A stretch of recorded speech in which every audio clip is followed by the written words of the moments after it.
don't just want the news, they want the truth. What others hide, I bring to you with evidence.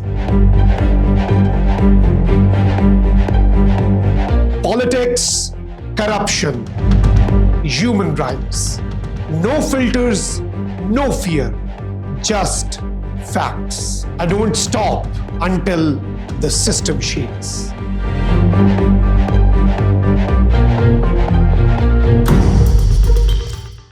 Hello and welcome to Trending Daily. This is Makhdoom Shahabuddin. Today we will discuss a major diplomatic development that has strengthened Pakistan's position on the Indus Waters issue and exposed India's controversial plans regarding the Chenab River and Salal Dam. Pakistan has once again made it clear before the international community that it will not compromise on its water rights under the Indus Waters Treaty. In a strong and carefully worded statement, Foreign Office spokesperson Tahir Andrabi declared that Pakistan retains all options necessary to protect its rights, entitlements and vital national interests. This is not merely another diplomatic statement. It is a significant assertion of Pakistan's legal position under international law and sends a powerful message to India as well as to the international community. Over the next few minutes, we will examine what India is planning, why Pakistan considers it illegal, how international law supports Pakistan's position, why this can be viewed as a diplomatic victory for Islamabad, and the broader implications for regional peace and stability. Let's begin. The controversy erupted after reports emerged that the Indian government had invited bids for a project aimed at transferring water from the Chenab River into the Beas River system. At first glance, this may appear to be a technical engineering project. However, from Pakistan's perspective, it is much more than that. The Chenab River is one of the western rivers allocated to Pakistan under the Indus Waters Treaty of 1960. This historic agreement, brokered by the World Bank, has survived multiple wars and political crises between the two countries. Under the treaty, Pakistan enjoys specific rights over the waters of the Indus, Jhelum and Chenab rivers. Any attempt to alter the natural flow of these rivers or divert their waters raises serious legal and strategic concerns. Pakistan believes that the proposed transfer of Chenab waters into the Beas system would fundamentally violate the treaty's provisions. This is why Islamabad reacted immediately and forcefully. Foreign Office spokesperson Tahir Andrabi did not limit Pakistan's objections to the Indus Waters Treaty alone. He expanded the argument by invoking broader international law.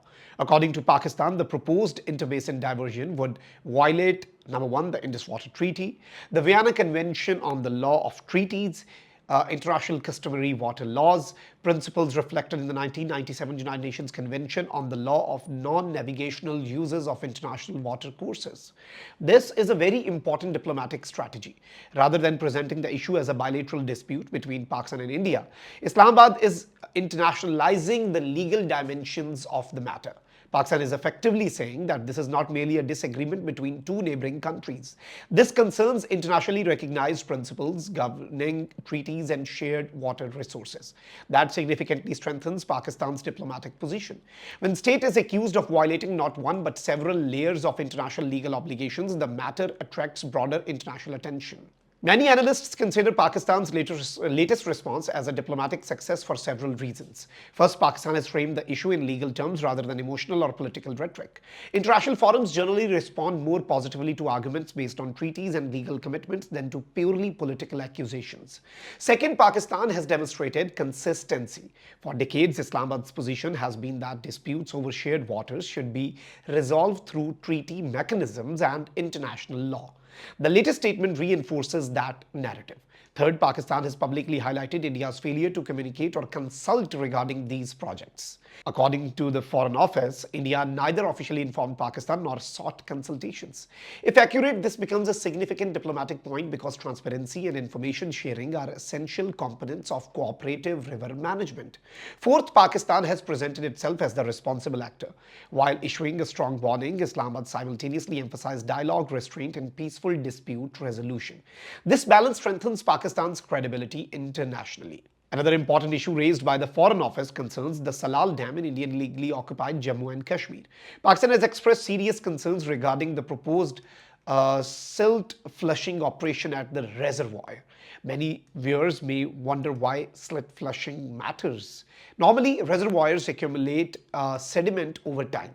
Flushing removes this sediment and improves storage efficiency. However, Pakistan argues that the proposed operation could enhance India's ability to regulate water flows.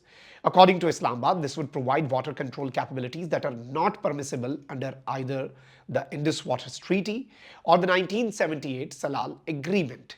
This is a highly sensitive issue because water control infrastructure can potentially influence downstream flows. Pakistan fears that such projects could eventually provide India with leverage over critical water resources.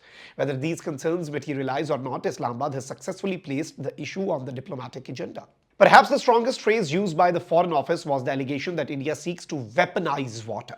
This is not an ordinary diplomatic language. The concept of weaponizing water refers to using control over water resources as a strategic tool against another country. Pakistan argues that Chenab diversion proposal and the Salal Dam developments together indicate a broader pattern.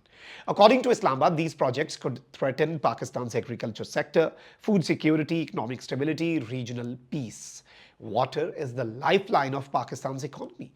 Millions of acres of farmland depends on water systems governed by the Indus Waters Treaty. Any uncertainty regarding water flows naturally becomes a national security concern. By highlighting this issue internationally, Pakistan is attempting to create diplomatic pressure against unilateral actions. Now, one of the most significant aspects of this episode is Pakistan's emphasis on international law. Throughout the statement, the Foreign Office repeatedly referenced legal frameworks. This approach serves several objectives. First, it reassures international partners that Pakistan seeks solutions through lawful mechanisms. Second, it positions Islamabad as a defender of treaty obligations. Third, it shifts attention toward whether India is complying with established norms. In international diplomacy, perception matters. A country viewed as defending treaties generally enjoys greater sympathy than one perceived as undermining them. This is why legal arguments often carry enormous strategic value. The latest statement is not addressed only to India. It is also directed toward the United Nations, major world powers, international legal institutions, and global water governance experts, and the World Bank, which played a key role in Indus Waters Treaty. Pakistan's message is straightforward. The treaty must be respected. Unilateral actions affecting shared rivers are unacceptable. Dialogue and consultation must remain central to dispute resolution. This international dimension is precisely why many observers regard the statement as an important diplomatic move. During the same briefing, Tahir Andrabi also addressed several broader foreign policy issues regarding Jammu and Kashmir. He reiterated Pakistan's long-standing position that the territory remains an internationally recognized dispute. He emphasized that visits by foreign diplomats or international personalities do not alter its disputed status. On the Abraham Accords, Pakistan maintained its consistent stance. The spokesperson reaffirmed support for the establishment of an independent Palestinian state based on the pre-1967 borders with Al-Quds al-Sharif as its capital. This indicates continuity rather than change in Pakistan's Middle East policy. Meanwhile, on the possibility of progress in US-Iran talks, Pakistan adopted a constructive tone. The Foreign Office welcomed positive developments and reiterated Pakistan's readiness to facilitate dialogue if required. This reflects Islamabad's efforts to present itself as a responsible regional actor and potential bridge builder in international diplomacy. So now the big question is, what happens next? Several possibilities exist. Pakistan may continue raising the issue through diplomatic channels. It could seek consultations under treaty mechanisms. International legal avenues may also be explored if Islamabad concludes that treaty violations are occurring. Much will depend on whether India proceeds with the proposed projects and whether meaningful dialogue takes place. What is clear is that Pakistan has already established a strong legal and diplomatic record. By publicly documenting its objections and citing international law, Islamabad has ensured that its concerns are now part of the official international discourse.